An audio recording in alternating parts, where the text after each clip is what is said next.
여러분, 충격적인 소식입니다. 실례하지만 정말 한국으로 가시는 건가요? 체코 최고 명문가 85세 할아버지가 한국행 티켓을 사려 하자 여행사 직원이 당황했습니다. 여러분 그거 아십니까? 평생 유럽만 여행하던 체코 최상류층 노인들이 갑자기 수천 명씩 한국행 항공편을 사기 시작했습니다. 그것도 5성급 호텔 대신 평범한 숙소를, 관광지 대신 지하철을 타겠다고 하면서 말이죠. 체코 정부가 긴급 보고서를 작성할 정도였습니다. 이유가 뭘까요? 한 체코 귀족의 말입니다. 내 평생 이런 나라는 처음 봤소. 체코가 한국한테 배워야 할 것 같소. 90년간 체코 최정 상층에서 살아온 그가 한국에서 본 것은 과연 무엇이었을까요? 지금 바로 확인해 보겠습니다. 시작에 앞서 좋아요와 구독 눌러주시면 한국의 더 많은 이야기를 소개하는 데에 큰 힘이 됩니다. 안녕하세요. 저는 프라하에서 30년간 고급 여행업에 종사하고 있는 마렉 노바크입니다. 지난 3월 어느 화창한 오후 저희 여행사에 평소와는 전혀 다른 일이 벌어졌습니다.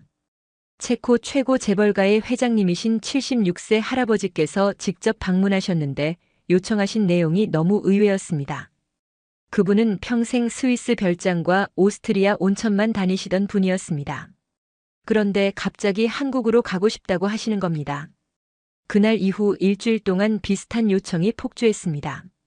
체코 최대 은행 회장, 전직 재무장관, 명문 귀족 출신 할아버지들이 줄지어 한국 여행을 문의하셨습니다. 평균 연령이 70세가 넘는 분들이 대부분이었고 놀랍게도 아시아 여행 경험이 전무한 분들이었습니다. 더욱 당황스러운 것은 이분들의 여행 조건이었습니다. 5성급 호텔 대신 3성급 호텔을 원하셨고 개인 가이드 대신 단체 관광을 선호하셨습니다. 경복궁이나 제주도 같은 유명 관광지에는 관심이 없으셨습니다. 대신 지하철, 병원, 시장, 관공서를 보고 싶다고 하셨습니다. 한 전직 장관님은 서울시청에서 민원 처리 과정을 직접 관찰하고 싶다고 요청하셨습니다. 다른 재벌 회장님은 일반 병원에서 진료받는 모습을 체험해보겠다고 하셨습니다. 지금까지 30년간 여행업을 하면서 이런 요청은 처음이었습니다. 저희는 급하게 새로운 여행 프로그램을 만들어야 했습니다. 기존의 한국 관광 패키지로는 이분들의 요구를 충족시킬 수 없었기 때문입니다. 통역 가이드들도 새로운 교육을 받아야 했습니다. 관광 안내가 아니라 사회 시스템 설명이 주요 업무가 되었거든요. 가장 신기했던 것은 이분들의 동기였습니다. 단순한 호기심이나 여행이 아니었습니다. 체코 공영방송에서 방영된 한국 다큐멘터리를 보신 후였습니다. 한국의 디지털 정보 시스템과 사회 효율성에 대한 내용이었는데 이를 직접 확인하고 싶어 하셨습니다. 한 달 만에 무려 2,000명이 넘는 예약이 들어왔습니다.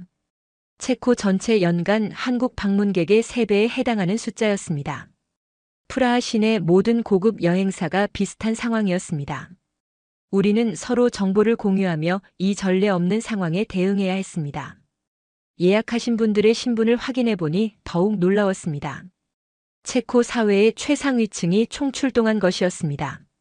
대기업 회장 15명, 전직 정부 장관 8명, 명문 귀족 출신 20여 명이 포함되어 있었습니다. 이분들이 동시에 같은 목적지를 원한다는 것은 체코 여행업계 역사상 처음 있는 일이었습니다. 저는 30년간 이 일을 해오면서 수많은 특별한 요청을 받아봤지만 이번만큼 당황스러운 적은 없었습니다. 하지만 곧 그 이유를 알게 되었습니다. 이분들이 한국에서 돌아온 후 하신 말씀들을 듣고 나서야 말입니다. 첫 번째, 체코 상류층 그룹 45명이 인천국제공항에 도착한 것은 4월 중순이었습니다. 이들 중 대부분은 70세가 넘는 고령이었고 생애 첫 한국 방문이었습니다. 항공기에서 내린 순간부터 이들의 표정이 달라지기 시작했습니다. 공항 내부로 들어서자마자 눈앞에 펼쳐진 광경은 예상과 완전히 달랐습니다. 천장까지 뻗은 거대한 유리창과 반짝이는 대리석 바닥, 군더더기 없이 깔끔한 인테리어가 이들을 압도했습니다. 전직 체코 경제부 장관이었던 요세프 할아버지는 걸음을 멈추고 주위를 둘러봤습니다. 프라하 바칠라프 하벨 공항의 오래된 시설과 공사 지연 문제로 수년간 고생했던 기억이 떠올랐습니다. 하지만 인천공항은 달랐습니다. 모든 것이 완벽하게 작동하고 있었습니다. 출입국 심사대로 향하는 길목에서 첫 번째 큰 충격이 왔습니다. 자동 출입국 심사 시스템이 줄지어 설치되어 있었고 대부분의 승객들이 기계를 통해 빠르게 통과하고 있었습니다. 체코에서는 아직 시범 운영 단계인 시스템이 한국에서는 이미 일상이 된 것이었습니다. 전직 체코 최대 은행 회장이었던 밀로시 할아버지는 자동 심사대 앞에서 잠시 머뭇거렸습니다. 한국어를 모르는 외국인도 쉽게 사용할 수 있도록 설계된 인터페이스를 보며 감탄했습니다. 체코어, 영어, 중국어, 일본어까지 다국어 지원이 완벽했습니다. 프라하 공항에서는 체코어와 영어만 지원하는 것과 비교하면 엄청난 차이였습니다. 수화물을 찾는 곳에서 두 번째 충격이 기다리고 있었습니다. 거대한 스크린에 실시간으로 수화물 현황이 표시되고 있었고 컨베이어 벨트는 소음 없이 부드럽게 돌아가고 있었습니다. 프라하 공항에서 자주 겪던 수화물 분실이나 지연은 상상할 수 없는 시스템이었습니다. 모든 수화물에는 실시간 추적 시스템이 적용되어 있어서 분실 가능성이 거의 없어 보였습니다. 가장 놀라운 것은 공항 직원들의 대응이었습니다. 안내데스크 직원은 유창한 체코어로 질문에 답해줬고 청소 직원들은 승객들이 지나간 자리를 즉시 깨끗하게 정리했습니다. 체코 공항에서는 보기 어려운 수준의 서비스 품질이었습니다. 특히 연세가 많은 승객들을 위한 별도 도움 서비스가 체계적으로 운영되고 있었습니다. 공항 내부 시설들도 체코인들을 놀라게 했습니다. 무료 와이파이는 기본이고 곳곳에 설치된 충전 스테이션과 다양한 편의 시설들이 완벽하게 갖춰져 있었습니다. 휴식 공간마다 안마의자와 수면실이 준비되어 있어서 장거리 비행으로 지친 승객들을 배려하고 있었습니다. 면세점 구역의 규모와 브랜드 다양성은 유럽 어떤 공항보다 뛰어났습니다. 전직 체코 은행연합회 회장이었던 파벨 할아버지는 동료에게 속삭였습니다. 이것이 정말 아시아 공항인지 의심스럽다고 했습니다. 시설의 현대성과 운영 효율성이 유럽 최고 수준을 훨씬 넘어서고 있었기 때문입니다. 프라하나 빈 공항과 비교해도 차원이 다른 수준이었습니다. 공항철도 연결 통로로 향하면서 세 번째 충격을 받았습니다. 지하 깊숙한 곳까지 이어지는 에스컬레이터와 무빙워크가 끝없이 펼쳐져 있었습니다. 모든 시설이 새 것처럼 깨끗했고 안내 표지판은 직관적이어서 처음 온 외국인도 쉽게 길을 찾을 수 있었습니다. 장애인과 노약자를 위한 편의 시설도 곳곳에 완비되어 있었습니다. 공항철도 탑승구에서 마지막 충격이 기다리고 있었습니다. 기차는 정확히 시간표대로 도착했고 차량 내부는 체코 최신 지하철보다 더 현대적이었습니다. 좌석 간격도 넓고 소음도 적었습니다. 차량 내부에는 실시간 운행 정보와 날씨, 뉴스까지 제공하는 스크린이 설치되어 있었습니다. 불과 30분 만에 체코 상류층들의 한국에 대한 고정관념이 완전히 깨졌습니다. 개발도상국의 이미지는 온데간데 없었고 오히려 체코보다 더 선진적인 시스템을 목격한 것이었습니다. 이들의 충격은 이제 시작에 불과했습니다.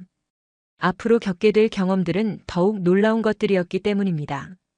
공항에서 서울로 향하는 리무진 버스에 탄 체코 상류층들은 처음엔 창밖 풍경을 무심히 바라봤습니다.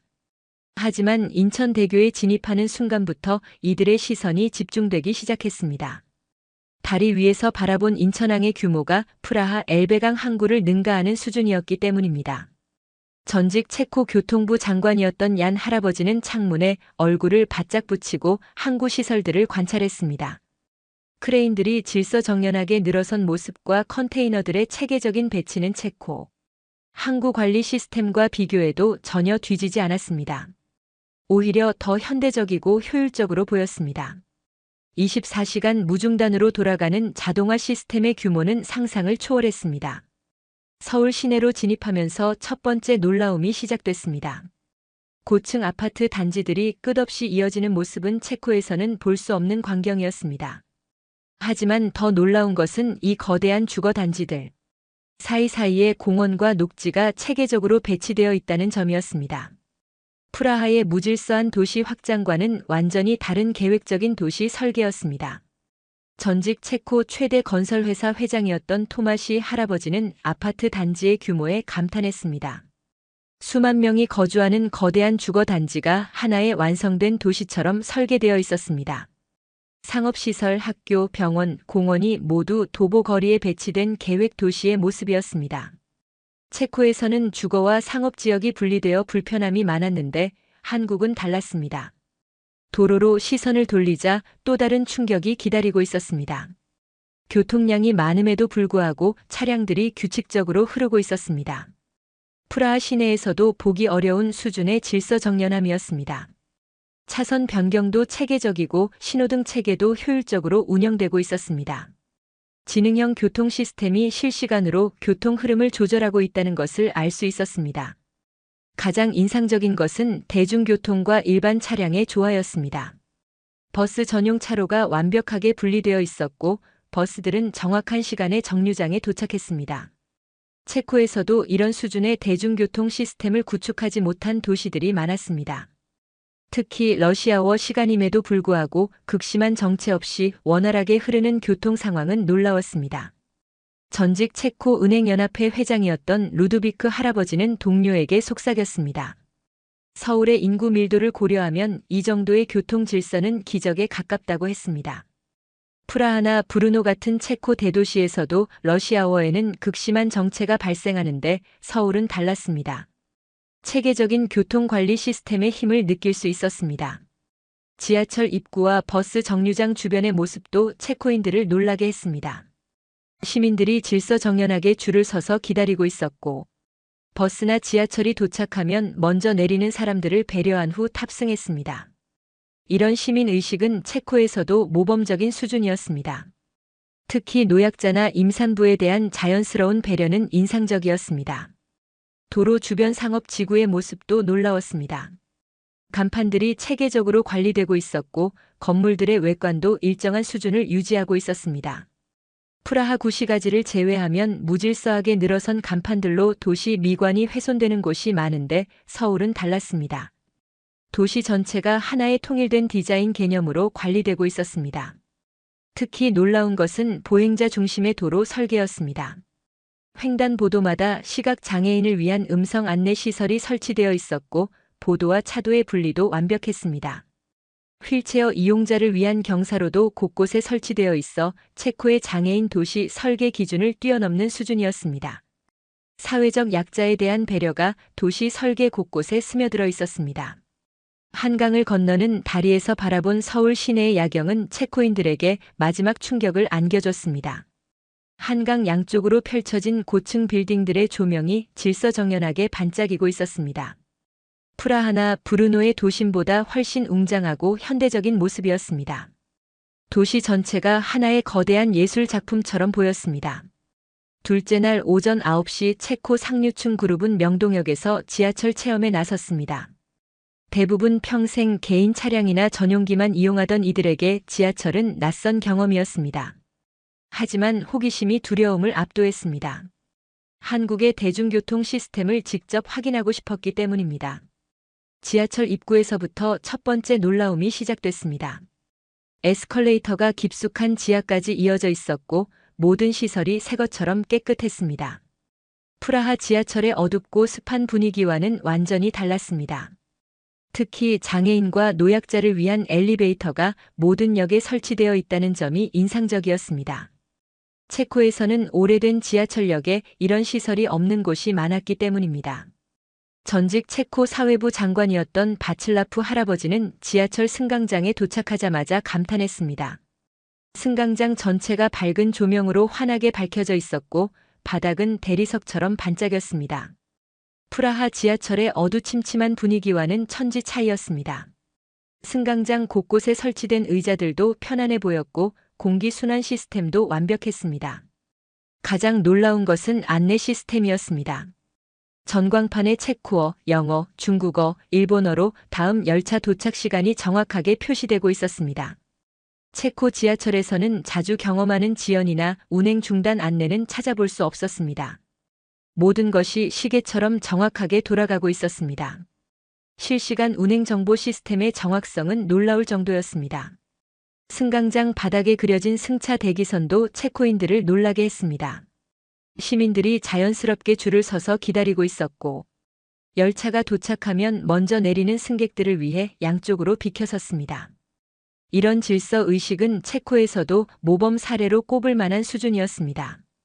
특히 출퇴근 시간임에도 불구하고 서로를 배려하는 모습이 인상적이었습니다.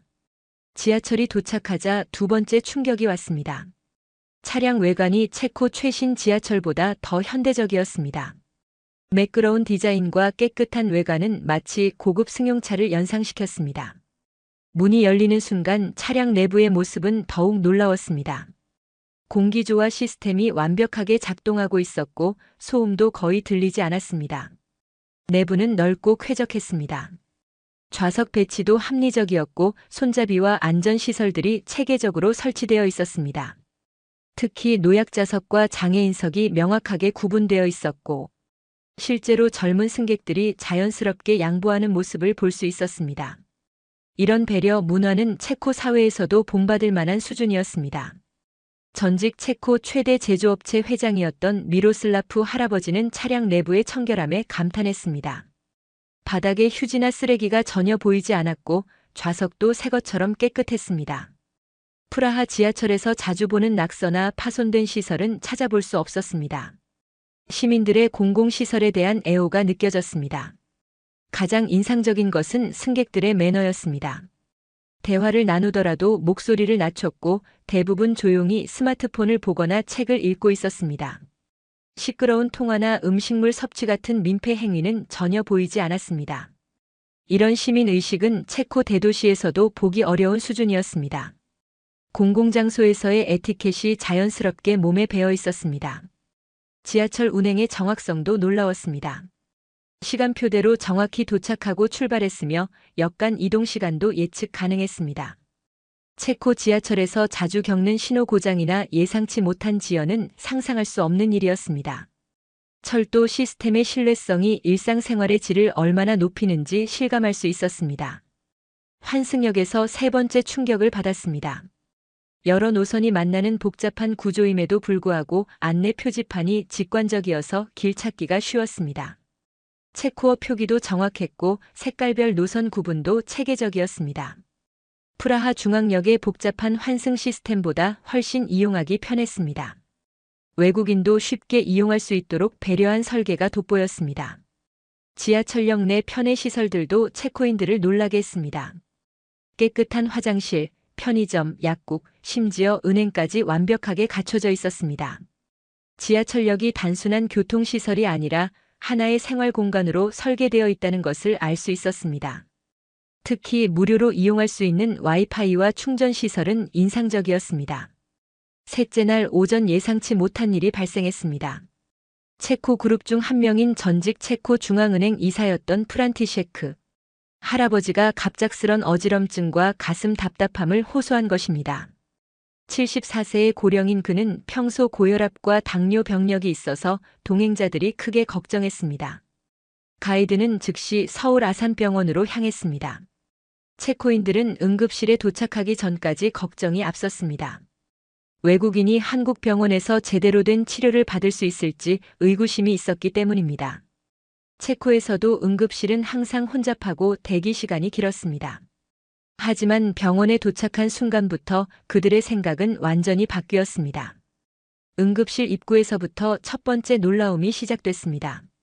접수 데스크의 직원이 유창한 영어로 상황을 파악했고 체코어가 가능한 통역사까지 즉시 배치되었습니다. 체코 병원에서도 외국어 통역 서비스를 받으려면 사전 예약이 필요한데 한국에서는 즉석에서 해결되었습니다. 국제 환자를 위한 시스템이 완벽하게 갖춰져 있었습니다. 접수 과정의 신속함은 체코인들을 경악하게 했습니다. 환자 정보 입력, 보험 확인, 진료 배정까지 불과 10분 만에 완료되었습니다. 체코에서는 보험 서류 확인만 해도 30분은 걸리는 일이었습니다. 전산 시스템의 효율성이 체코와는 차원이 달랐습니다. 모든 과정이 디지털화되어 있어서 종이 서류는 거의 보이지 않았습니다. 대기실에서 두 번째 충격을 받았습니다. 응급실임에도 불구하고 시설이 호텔 로비처럼 쾌적했습니다. 깨끗한 의자, 밝은 조명, 조용한 분위기가 환자들의 불안감을 덜어주고 있었습니다. 체코 응급실의 혼잡하고 소란스러운 분위기와는 완전히 달랐습니다. 공기 정화 시스템과 적절한 온도 조절로 환자들이 편안하게 대기할 수 있었습니다. 대기 시간도 놀라웠습니다. 중증도에 따른 체계적인 분류 시스템으로 응급 환자는 즉시 진료를 받을 수 있었고, 일반 환자도 30분 이내에 진료 순서가 왔습니다. 체코에서는 응급실에서 몇 시간을 기다리는 것이 일상인데 한국은 달랐습니다. 효율적인 의료진 배치와 시스템 운영의 결과였습니다. 진료 순서가 되자 세 번째 놀라움이 기다리고 있었습니다. 담당 의사는 체코 의대에서 연수한 경험이 있어서 체코어로 대화가 가능했습니다. 더 놀라운 것은 의사의 전문성이었습니다. 환자의 병력을 꼼꼼히 확인하고 체코에서 복용하던 약물과의 상호작용까지 체크했습니다. 국제적 수준의 의료 지식과 경험을 갖춘 의료진이었습니다. 의료진의 세심한 배려도 인상적이었습니다. 나이가 많은 환자의 특성을 고려해서 검사 과정을 자세히 설명해줬고 가족들의 걱정도 덜어줬습니다. 체코 병원의 형식적이고 차가운 분위기와는 완전히 달랐습니다. 환자 중심의 의료 서비스가 무엇인지 보여주는 사례였습니다. 검사 과정에서 가장 큰 충격을 받았습니다. 심전도, 흉부 엑스레이, 혈액 검사, 컴퓨터 단층 촬영까지 모든 검사가 1시간 안에 완료되었습니다. 체코에서는 컴퓨터 단층 촬영 예약만 해도 몇 주가 걸리는 일이었습니다. 검사 결과도 실시간으로 확인할 수 있어서 진단까지 신속하게 이루어졌습니다. 첨단 의료 장비의 수준도 놀라웠습니다. 모든 검사 장비가 최신형이었고 정확도도 높았습니다. 특히 인공지능을 활용한 진단 보조 시스템은 체코에서는 아직 도입되지 않은 기술이었습니다. 의료기술의 발전 속도가 체코보다 훨씬 빨랐습니다. 전직 체코 보건부 차관이었던 올드리히 할아버지는 동행한 의료진에게 속삭였습니다. 이것은 의료 서비스가 아니라 의료 혁명이라고 했습니다. 체코 최고 대학병원도 이런 속도로 검사를 진행할 수 없다는 것이었습니다. 의료진의 친절함도 체코인들을 놀라게 했습니다. 간호사들은 환자의 상태를 세심하게 살폈고 가족들의 질문에도 정성껏 답해줬습니다. 체코 병원의 건조하고 형식적인 응대와는 확연히 달랐습니다. 환자와 가족의 심리적 안정까지 고려하는 포괄적인 의료 서비스였습니다. 검사 결과는 다행히 큰 문제가 없었습니다. 여행 피로와 시차 적응으로 인한 일시적 증상으로 판명되었습니다. 의사는 처방전을 작성하며 체코로 돌아가서도 계속 복용할 수 있는 약물로 선택했다고 설명했습니다. 이런 세심한 배려는 체코 병원에서도 흔치 않은 일이었습니다. 약국에서 네 번째 놀라움을 경험했습니다. 처방전을 제시하자 약사가 체코어로 복용법을 설명해줬습니다. 약봉지에도 체코어 라벨이 부착되어 있어서 귀국 후에도 불편함이 없도록 배려했습니다. 이런 수준의 외국인 환자 서비스는 체코에서도 찾아보기 어려웠습니다. 수납 과정에서 마지막 충격을 받았습니다. 응급실 진료, 각종 검사, 처방약까지 포함해서 총 비용이 체코의 10분의 1 수준이었습니다. 체코 보험이 적용되지 않는 상황임에도 불구하고 합리적인 가격이었습니다. 의료 접근성 면에서 한국이 체코보다 훨씬 우수하다는 것을 확인한 순간이었습니다. 병원을 나서며 체코 상류층들은 말문이 막혔습니다. 접수부터 퇴원까지 총 2시간이 걸렸는데 체코에서는 상상할 수 없는 속도였습니다. 더 놀라운 것은 의료진의 전문성과 친절함, 최신 장비의 완비, 합리적인 비용까지 모든 면에서 체코를 앞서고 있다는 점이었습니다. 넷째 날 오후 체코 상류층 그룹은 명동 중심가로 향했습니다. 처음엔 단순한 쇼핑 체험 정도로 생각했지만 거리에 발을 들여놓는 순간부터 그들의 생각이 바뀌기 시작했습니다. 명동은 그들이 알고 있던 아시아의 전통 상점가와는 완전히 다른 세계였습니다. 거리 전체가 하나의 거대한 문화 공간으로 설계되어 있었습니다. 보도는 넓고 깨끗했으며 가로등과 조경이 조화롭게 배치되어 있었습니다. 체코의 오래된 상업지구들이 좁은 골목과 불규칙한 건물 배치로 답답함을 주는 것과는 대조적이었습니다. 전체적인 도시 계획이 쇼핑객들의 편의를 최우선으로 고려해서 설계되었다는 것을 알 수 있었습니다. 전직 체코 상공회의소 회장이었던 카렐 할아버지는 건물들의 외관에 감탄했습니다.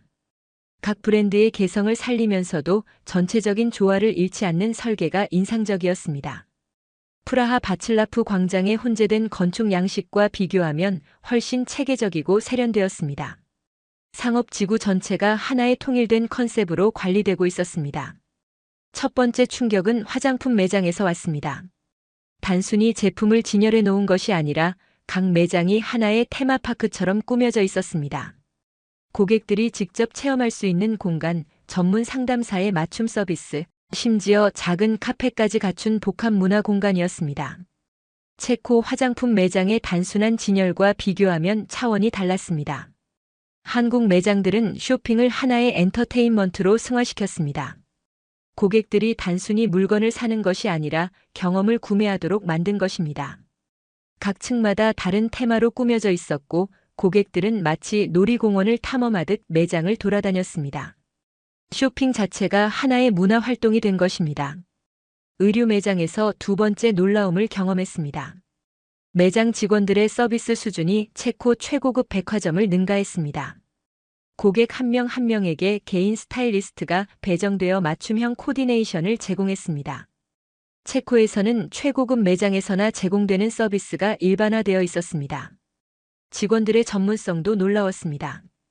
고객의 체형과 취향을 파악해서 최적의 스타일을 제안해줬고 다양한 브랜드의 특성까지 상세히 설명해줬습니다.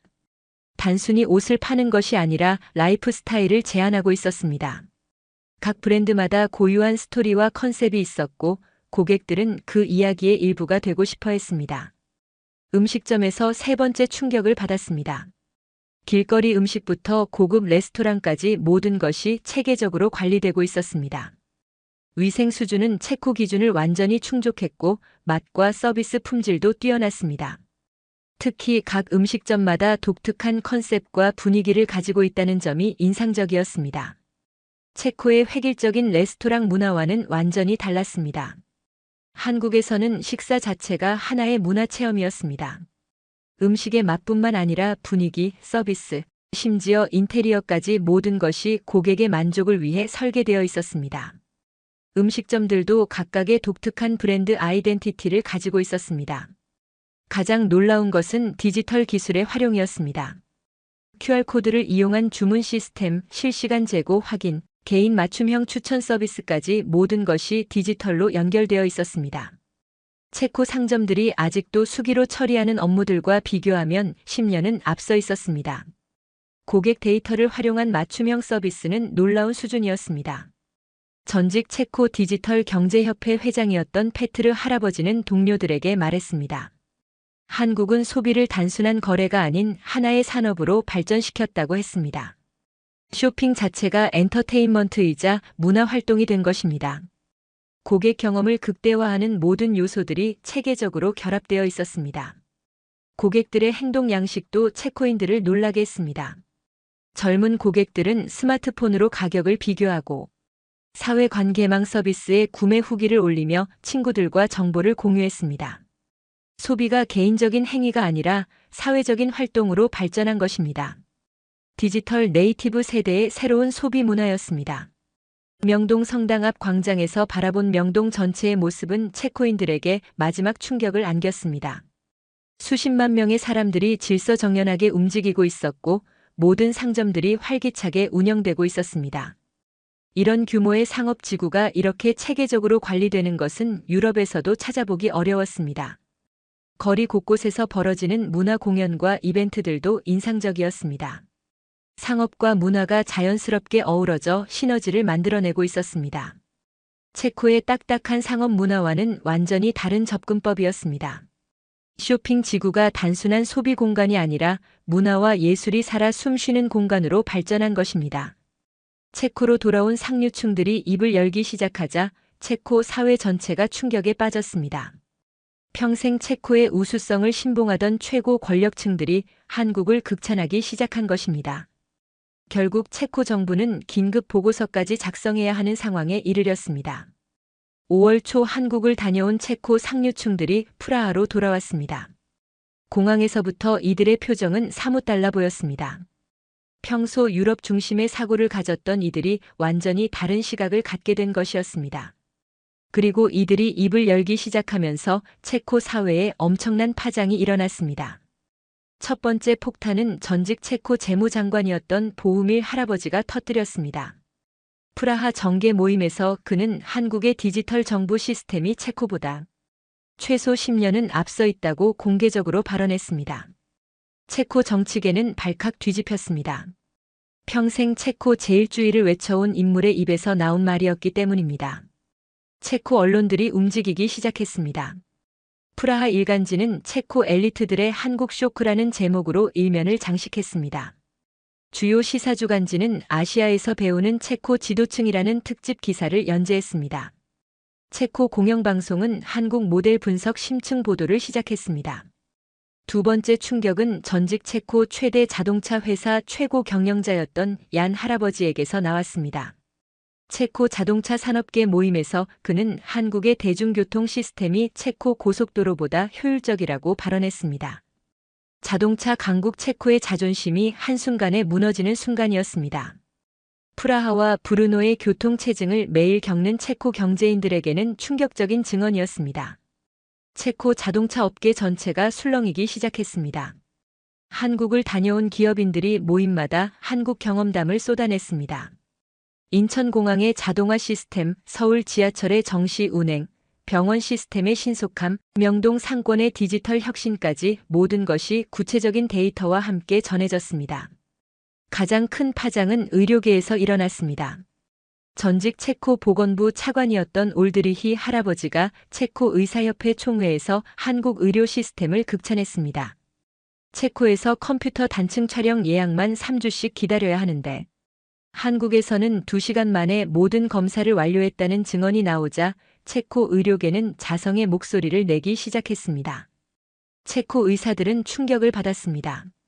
자신들이 자랑스럽게 여기던 체코 의료 시스템이 한국에 비해 뒤처져 있다는 사실을 인정해야 했습니다.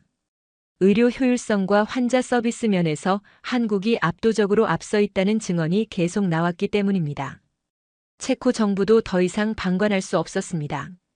사회 지도층의 집단적인 한국 예찬이 계속되자 외무부와 경제부가 공동으로 긴급 태스크포스를 구성했습니다.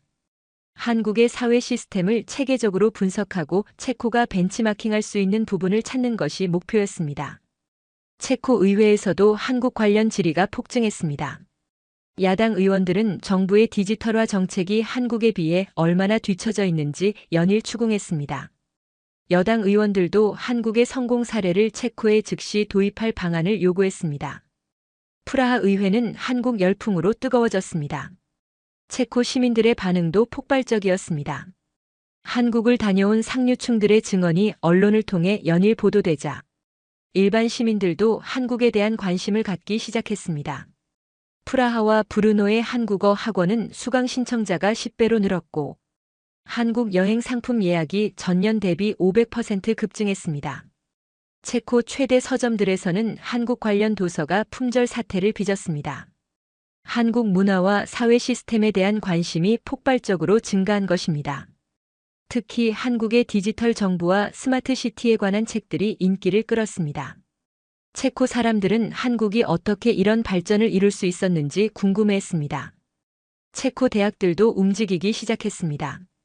프라하 카렐 대학교와 체코 공과대학교에서는 한국학과 개설을 검토하기 시작했습니다. 한국의 발전 모델을 학문적으로 연구하겠다는 것이었습니다. 젊은 학생들 사이에서도 한국 유학에 대한 관심이 급증했습니다. 체코 기업들도 한국 기업과의 협력을 모색하기 시작했습니다. 특히 디지털 기술과 스마트 제조업 분야에서 한국의 노하우를 배우고 싶어 했습니다. 체코 상공회의소는 한국경제사절단 파견을 결정했습니다. 한국의 성공 비결을 직접 배우겠다는 것이었습니다.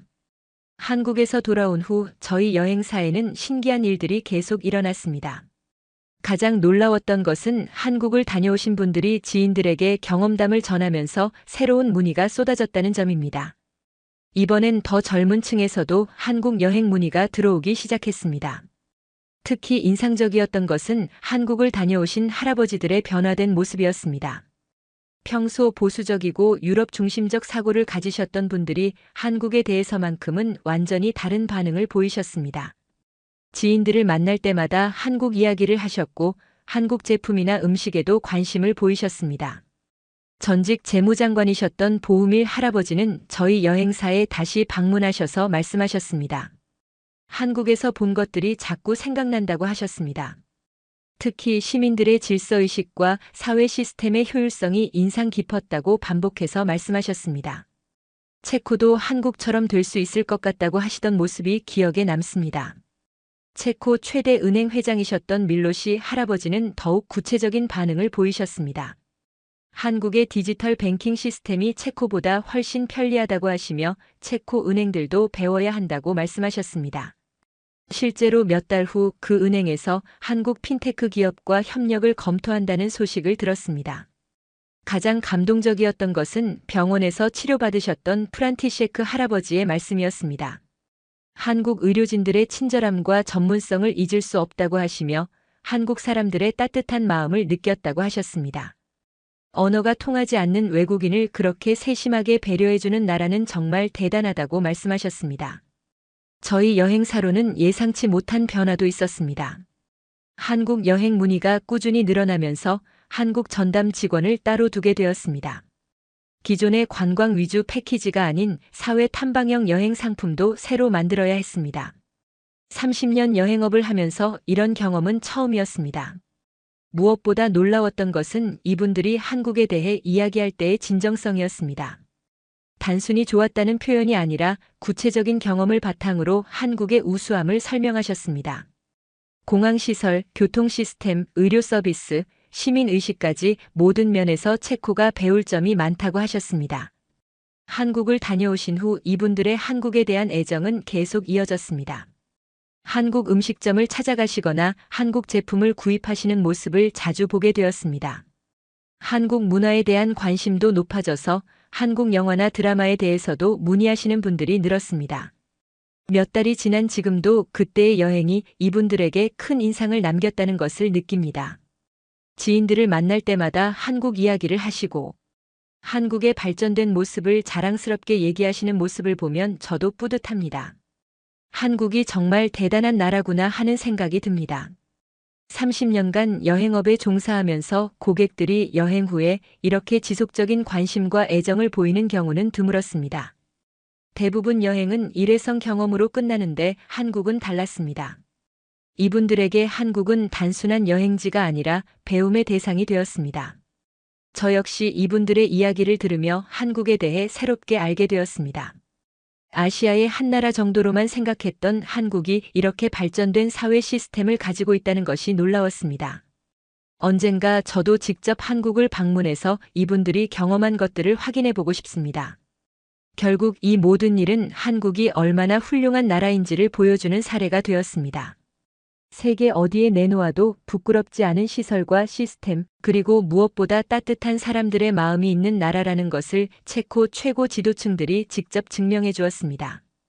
외국인의 눈으로 본 한국의 진정한 모습이 이렇게 아름답다는 것을 알게 된 소중한 경험이었습니다. 오늘 사연은 여기까지입니다. 체코 최상류층 노인들의 한국 충격 스토리 어떠셨나요? 사연의 주인공에게 응원의 댓글을 남겨주세요. 지금까지 감동정거장에서 사연 전해드렸습니다. 사연이 마음에 드셨다면 좋아요와 구독 부탁드립니다. 시청해주셔서 감사합니다.